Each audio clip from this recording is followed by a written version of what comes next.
ዳግም ወደ ካርሎስ ባሊባ የተመለሱት ዩናይትዶች የካርሎስ ባሊባን ፍቃድ በድጋሚ አግኝተዋል። ተጫዋቹ አሁንም ቢሆን ወደ ዩናይትድ መዘዋወር እንደሚፈልግ እንግዲህ ፋብሪዞ አሳውቋል። ዩናይትዶች በተጨማሪ ሌላ የመሃል ሜዳ ፍለጋ እንግዲህ የአታላንታውን ኤደርሰን በዝውውሩ አሁን ላይ የተሳተፉበት እንደሚገኙ የተዘገበ ይገኛል። አንድሬ ኦናና ቆይታ የተደሰቱት የትራብዞን ስፖርት ፕሬዚዳንት አንድሬ ኦናና በክለባቸው እንዲቆይ ይፈልጋሉ፣ ግን የተጫዋቹ ምርጫ እንደሆነም እንግዲህ አያይዘው ተናግሯል። እነዚህን ዩናይትድ ስለተመለከቱ አዳዲስ ነገሮች ነግራችኋለሁ። ለዚህ ቻናል ግን አዲስ ከሆናችሁ ሰብስክራይብ ማድረግ እንዳይረሳ። ወደ ቪዲዮ እንሂድ።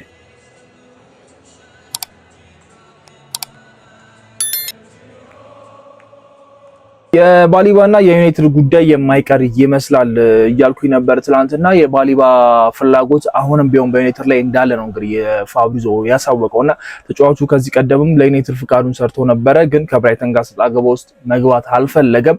ብራይተኖች ምንም አይነት ዋጋ ማሳወቅ ስላልፈለጉ ብቻ አንዱን አመት መጠበቅና ይፈልግ ተናግሮ ነበር። የቃል ስምምነት ነበራቸው።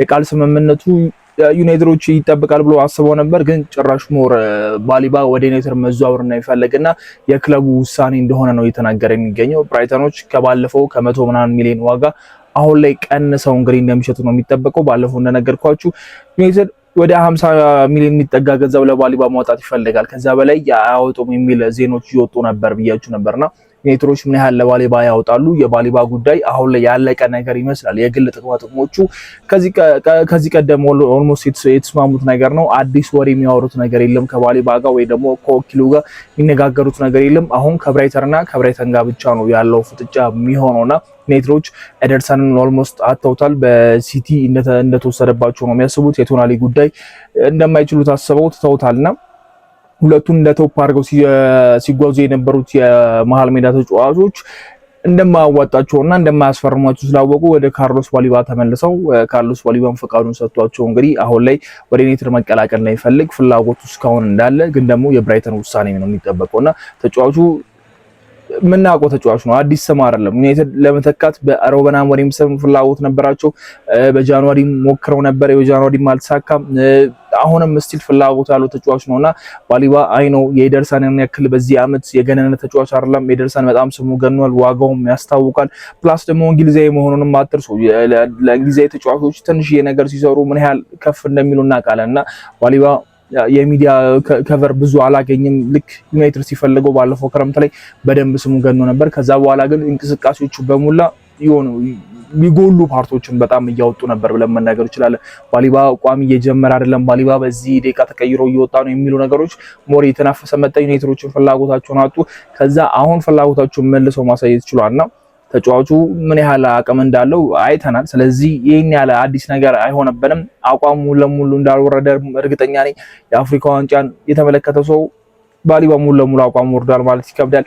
አሁን ሪሰንትሊ ከዩናይትድ ጋር ስሙ መያያዙ ተከትሎ እንደውም አንዳንድ ትዊተር ላይ ወይ ደግሞ ኤክስ ላይ የዩናይትድ ደጋፊዎች ባሊባ ዩናይትድ እንደፈለገው ካወቀ በኋላ የቲክቶክ ቪዲዮዎችን እየለቀቀ ነው። አጫጭር የሱን አቋም የሚያሳዩ ቪዲዮዎች በጣም በቅርብ ጊዜ እያሳየችው ያለውን እንቅስቃሴ ቆራርጦ ለቋል። ዩናይትድ እንደሚፈልገው ገብቶታል የሚል አስተያየቶችን እየሰጡ ነበርና ተጫዋቹ አሁን እያሳየ የነበረ እንቅስቃሴ በጣም የሚገርም ነው። የቼልሲ ጨዋታ ብያችሁ ነበር። እሱን ጨዋታ ላየ ደግሞ የባሊባ እንቅስቃሴ የሚገርም ነበር። እንዴት የቼልሲ ሳጥን ውስጥ ሲገኝ እንደነበረ ሳንቼዝ ተሳስቶ የሰጠውን ኳስ ኦልሞስት አቀብሎታል። ጎል የሚሆን ኳስ ነው የሳቱበት እንጂ አሲስተማ አድርጎት ነበረው ኳሱ እና እንቅስቃሴው በጣም አሪፍ እንደሆነ አይተናል። ባሊባን በፕሪሚየር ሊግ የተመለከቱት ተጫዋች ነው። የነበረን ፍላጎት ለባሊባ ባለፈው ዘመን ምን ያህል ፍላጎት እንደነበረ እናውቃለን። ባሊባ ቢመጣ ስንል ነበር። እነ ሴስኮ እነ ኩኛ እነ ብራያን ምቤሞ ሲፈርሙ እዚህ ቡድን ውስጥ ባሊባ ከገባ በቃ ዩናይትድ ለዋንጫ ይፎካከራል ስንል ነበረ። ዩናይትድም ደፈረ ብሎ ባሊባ ጋር ሄዶ ነበረ። ዶንት አንደርስቲሜት ዩናይትድን ሲል ራሱ ፋብሪዞ ተናግሮ ነበር። ዩናይትድን አታጣጥሉት የሚል አስተያየት እስከሚሰጥ ድረስ ደርሶ ነበርና የብራይተን አለመፈለግ ነው እንጂ ተጫዋቹን ዩናይትድ የማስፈረም እድል ይኖረው ነበር በባለፈው ክረምት ብዬ አስባለሁና ዩናይትድ በዚህኛው አመት በካስሜሮ ዘልቆታል ማለት ይችላል። ካስሜሮ ያሳየን እንቅስቃሴ በጣም የሚገርም እንቅስቃሴ ነው። ያልተጠበቀ እንቅስቃሴ አሳይቷል ብዬ አስባለሁ። የጎል ተሳትፎ የሚገርም ነው። በእግር ኳስ ዘመኑ ከፍተኛውን ጎል ያስቆጠረበት ሲዝን ሆኗል። አጣጥሞት የሚያልቀው ሲዝን ነው። በቃ የመጨረሻው የዩናይትድን ሲዝን በጥሩ ሁኔታ ጨርሶታል ማለት እንችላለን። እኛ ደጋፊዎቹ እንቅስቃሴውን ወደው ነው ጎሎች እያስቆጠረ ደጋፊ እየዘመረለት አንድ ተጨማሪ አመት እያለው የሚለቅ ተጫዋች ሆኗልና አሁን ካርሎስ ባሊባ ይመጣሉ ተብሎ ይጠበቃል። ዩናይትዶች ካላቸው አማራጭ አንፃር ካርሎስ ባሊባ ላይ መፍጠን ተገቢ ነው ብዬ አስባለሁ። ምክንያቱም ጎሜዝ ስንል ነበር የወልቭስን ተጫዋች አሁን ላይ ወደ አትሌቲኮ ማድሪድ የመሄድ እድሉ በጣም ሰፍቷል። ከአትሌቲኮ ማድሪድ ጋር ግንኙነት እያደረገ ነው። አትሌቲኮ ማድሪዶች ከወልቭስ ጋር ጥያቄያቸውን እያቀረቡ ይገኛሉና በዚህ በኩል የኤደርሰን ጉዳይ ዩናይትዶች አሁን ተመልሰው ገብቶበታል። ላስት ሰመር ስንዘማ የነበረ ተጫዋች ማለት የአታላንታው ኤደርሰን ማለት ነውና አሁንም ተመልሰው ዩናይትድ ገብቶበታል። ከአትሌቲኮ ማድሪድ ጋር በግል ጥቅማ ጥቅም ሁሉ ነገር ጨርሰው አትሌቲኮ ማድሪድ እና አታላንታ ባለመስማማታቸው ብቻ አትሌቲኮ ማድሪድ ትቶት እንግዲህ ወደ ጎሜዝ መጥቶበታልና ዩናይትድ እቅዱ ውስጥ ካሉ ተጫዋቾች ማለት አንደኛው ተወስዶበታል ወይ ደግሞ አንደኛው ፕላናቸው ውስጥ ሊወጣ የሚችልበት እድል እየሰፋ ይገኛልና ዩናይትዶች ወደዛ ወደ አታላንታው ኤደርሰን ዞረው እንግዲህ የቀድሞ ሲፈልጉት የነበረውን ተጫዋች ይመለከቱታል ተብሎ ይጠበቃል። አሁን አርሰናልም በተመሳሳይ መልኩ ተጫዋቹ የሚፈልገው ተጫዋች ነው። ዩናይትዶች የሚመለከቷቸው ተጫዋቾች አሁን ላይ በፕሪሚየር ሊጉ በጣም ፈላጊ ተጫዋቾች እየሆኑ ነው። ፕሪሚየር ሊጉ ጋር ተመሳሳይ አይነት የቦታ ችግር እያለባቸው የመጣ ነውና የመሃል ሜዳ ተከላካይ ሊቨርፑልን በደንብ ይፈልጋል። ከነ ቫን ደ ቤክ ጋር ሊቨርፑልና ዩናይትድ እየተፎካከሩ ነው። በግራ በኩል አጥቂ ይፈልጋሉ። በድጋሚ ከሊቨርፑል ጋር በድጋሚ ከአርሰናል ጋር እየተፎካከሩ ነው። በዚህ በኩልም ሲቲም አለና በፕሪሚየር ሊጉ ተመሳሳይነት ቦታ ላይ ጎደላቸው ትላልቅ ቲሞችም አሉ ልክ እንደ ዩናይትድ እና ዝውውሩን ቀላል እንደማያደርገው ይጠበቃል። የካርሎስ ባሊባ ጉዳይ ግን ዩናይትድ ጋር ነው ያለው። በቃ ተጫዋቹ ፍቃዱን ሰጥቷቸዋል። በድጋሚ ከአንድ ዓመት በኋላ ተመልሰው ሲመጡ ዩናይትድ መቀላቀል እንደሚፈልግ አሳውቋል። ይሄን ዜና የሰማነው ትላንትና ነው። የእነ ኤደርሰንን ጉዳይ ከሰማን በኋላ ወደ ሲቲ ያመራል የሚለውን ነገር ከሰማን በኋላ በቃ ዩናይትዶች ወደ ባሊባ መመለሳቸው ማይቀር ነገር ነው። ስምምነቱ እንዳለ የቃሉ ስምምነት ይጠበቃል ብሎ ፋብሪዞ አውጥቶት ነበረ። አሁን ደግሞ ዜና ሲሰራ ስቲል ዩናይትድን ይፈልጋል፣ ግን የክለቡ ምርጫ ነው የክለቡ ውሳኔ ነው የሚል አስተያየትን ሰጥቷል። ስለዚህ ባሊባን የማየት እድላችን ሰፊ ይሆናል ብዬ አስባለሁ። ልክ እንደ ኩኛ ቀድሞ የሚፈርመው ተጫዋች ምናልባት የመሆን እድል አለው ብዬ አስባለሁ እና የዓለም ዋንጫ የለበትም፣ ካሜሮን የዓለም ዋንጫ የላትም። ስለዚህ ተጫዋቹን ዩናይትዶች ቶሎ የማስፈረም እድል ይኖራቸው ይችላል። ጥያቄ ከብራይተን ጋር የሚያደርጉት ድርድር ምን ያህል ወጪ ያስወጣቸዋል? ዩናይትዶች ከ70 ሚሊዮን በታች የሆነ ተጫዋች ነው የፈለጉት። ከዛ በላይ ከፍተኛ ገንዘብ ማውጣት አይፈልጉም እና የአታላንታውን ኤደርሰን የምንመለከት ተመሳሳይ ነገር ሊፈጠር ይችላል። ምናልባት ዩናይትዶች ሊወደድባቸው የሚችለው የማቲያስ ፈርናንዴዝ ዝውውር ነው። ከእድሜው አንጻር ዌስትሃም ያለመውረድ እድልም አለውና ከዛ አንጻር የእሱ ሊወደድበት ይችላል እንጂ ሌሎች አማራጮቹ በጣም አሪፍ ነው ብዬ አስባለሁ። የቱዋሜኒ ጉዳይ እንዳለ ነው። ስሙ ሙሉ ለሙሉ አልጠፋም። ማድሪድ ምንም መሸጥ ባይፈልገውም ተጫዋቹ በማድሪድ ደስተኛ ቢሆንም ይሆናል አይደል ድፍን ብሎ አልቀረም እና የተወሰኑ ነገሮች እየተሰሙ ይገኛሉ። ሙሉ መረጃ ደግሞ እንደዚህ እንደ ባሊባ ደግሞ ሲሰማ በደንብ የምናወራበት ይሆናል። ስለ ካርሎስ ባሊባ እስቲ ምን ታስባላችሁ? የነበራችሁ ፍላጎት የባለፈው አመት ካርሎስ ባሊባ አሁንም አለ? ካርሎስ ባሊባ ዩናይትድ ቤት ይቀላቀል ዋንጫ ተፎካካሪ መሆን እንችላለን ስንለው የነበረው ነገር ኦልሞስት በተመሳሳይ መልኩ እንግዲህ ክረምት ላይ ስናወር የነበረው ነገር አሁን ደግመን ልናወራበት የምንችለው አጋጣሚ አለ። የባለፈው ካርሎስ ባሊባና ይሄኛው ካርሎስ ባሊባ ምን ያህል ልዩነት አላቸው ብሎ ታስባላችሁ? እስቲ ኮሜንት ላይ እናንተን ሀሳብ አስቀምጡልኝ።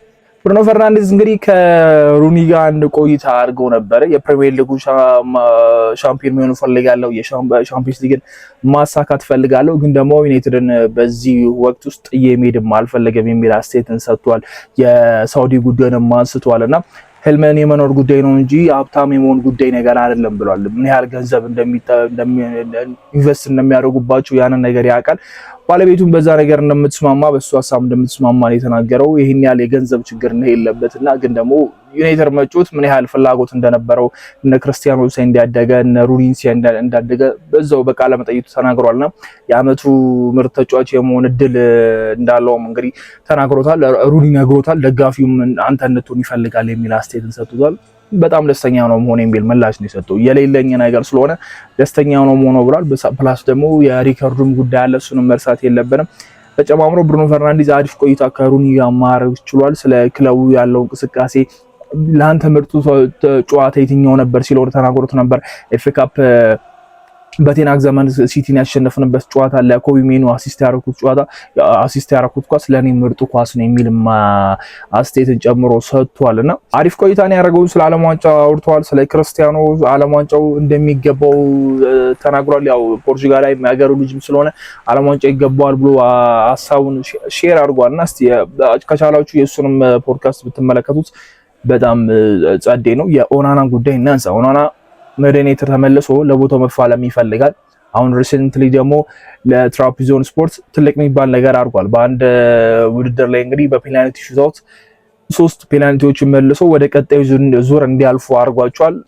ኦናና አይ ነው ሊጉ በጣም ቀላል ነው፣ የቱርክ ሊግ ነው፣ ብዙ ጫና የለበትም። አሁን ላይ የጀመሪያዎቹ አካባቢ ሊሳሳት የነበራቸው ኳሶች ኢንተርኔት ሲንሸራሸሩ ነበር። ምንም እንኳን አለ አይደል ለቱርክ ሊግ ይሄን ያህል ፍላጎት ኖሮ ኳሱን ባንመለከተው በሶሻል ሚዲያ ማየታችን አይቀርምና ተጫዋቹ ስቲል አሁንም ለዩናይትድ መጥቶ መታገል እንደሚፈልግ ለቦታው መፋለም እንደሚፈልግ ነው የተናገረ የሚገኘውና ዩናይትድ ይሄንን ተጫዋች መልሶ ከሴኒ ላመንስ ጋር ማፎካከር ለኔ ከባዱ ነገር ይመስለኛል። ማይክል ካሪክም ይሄንን ነገር አይፈልጉም። ኦናና ያለው ባህሪ ራሱ ለመማር የሚሆን አይመስለኝም። እንዴት ሲጮህ እንደነበር እናውቃለን። ራሱ ያለው ኮንፊደንስ ከተጫዋቾቹ ጋር የሚያደርጋቸው ኢንተራክቶች፣ በተለይ አንድ የምታስታውሱ ከሆነ ከሃላንድ ጋር ፔናልቲ ሊመታ ሲል እንዴት ሲጋብዘው እንደነበረ ራሱ እንደ ትልቅ በረኛ ነበር ሲነበረው ማጉየር ላይ ሲጮህ ነበር። እነዛ እንቅስቃሴዎች የሱ ኦቨር ኮንፊደንስ በዩናይትድ ቤት የነበረውን ኬሪር አበላሽቷል ማለት ይቻላልና አሁን ተመልሶ ወደ ዩናይትድ ገብቶ የመጮት እድል አለው። ሌሎች ተጫዋቾች እድል አላቸው ብለን መናገር እንችላለን። እነ ራስመስ እድል ይኖራቸዋል፣ ከሱ በላይ እነ ራሽፎርድ እድል ይኖራቸዋል። ኦናናን ግን ዩናይትዶች ፍላጎት የሚያሳይባቸው አይመስለኝም። ፕላስ ሁለተኛ በረኛ ነው የሚፈልጉት። ሴኒ ላመንስ ቋሚነቱ እንደሚቀጥል በጣም እርግጠኛ ነኝና የትራፒዞን ፕሬዚዳንት ተጫዋቹን ማቆየት እንፈልጋለን፣ ግን የተጫዋቹ ውሳኔ ነው የሚል አስተያየትን ሰጥቷል። ለዩናይትድ ውሳኔ ነው ራሱ አላሉም። ዩናይትድ እንደመሸጥ ነው የሚፈልጉ ያውቃል፣ ግን የተጫዋቹ ውሳኔ ነው የሚለው የትራፒዞን ስፖርት የአንድሬ ኦናናን ደሞዝ ችሎታ ላይ ችሉትም ሌላ ጥያቄ ነው። ከፍተኛ ደሞዝ እንደሆነ እናውቃለን። ሌላስ የትኛው ክለብ ኦናናን ለማስፈረጥ ፍላጎት ይኖረዋል በዚህ ሰዓት ላይ? ወይ የሳውዲ ክለቦች ካልመጡ በስተቀርና የኦናና ጉዳይም ምናልባት ለዩናይትዶች ራስ ምታት የሚሆንበት አጋጣሚ ሊፈጠር ይችላል። ከተጫዋቾች ከማዘዋወር ውጪ ተጫዋቾቹን መልቀቅም ስራ ይሆንባቸዋል። ባለፈው ዓመትም በተመሳሳይ መልኩ ክለቦች አድቫንቴጅ ሊወስድባቸው ሞክረው ነበር። ቼልሲ ጋርናቾን በምን ያህል መንገድ በ40 ሚሊዮን እንደገዛ እናውቃለን። 50 ሚሊዮን ከዛ በታች ዩናይትድ አንሸጥም ብሎ ቆይቶ እንግዲህ ኦልሞስት የዝውውሩ ነገር እያበቃ ሲመጣ ወደ 40 ደርሰው ነው እንግዲህ ይሸጡትና እነ ሳንቾ የሚገዛ ተጫዋች እንደ ክለብ አጥተው ውሰት ተሰስቷል። እነ ራስመስ ከዛ እነ ራሽፎርድ የምናስታውሰው ነውና ዩናይትድ ተጫዋቾችን መሸጥ አቅቷቸው ነበር ባለፈው የክረምት ዝውውር። በዚህኛው የክረምት ዝውውር ግን ይሸጣሉና ዩናይትድ ከዛ የሚገኘው ገንዘብ ሌሎች ተጫዋቾች ላይ ፈሰስ ያደርጋል ተብሎ ይጠበቃል። እስቲ አዳዲስ ነገሮች ሲሰሙ ደግሞ ሼር ማድረጋችሁ ነው የሚሆነው። በሚቀጥለው ቪዲዮ እንገናኛለን።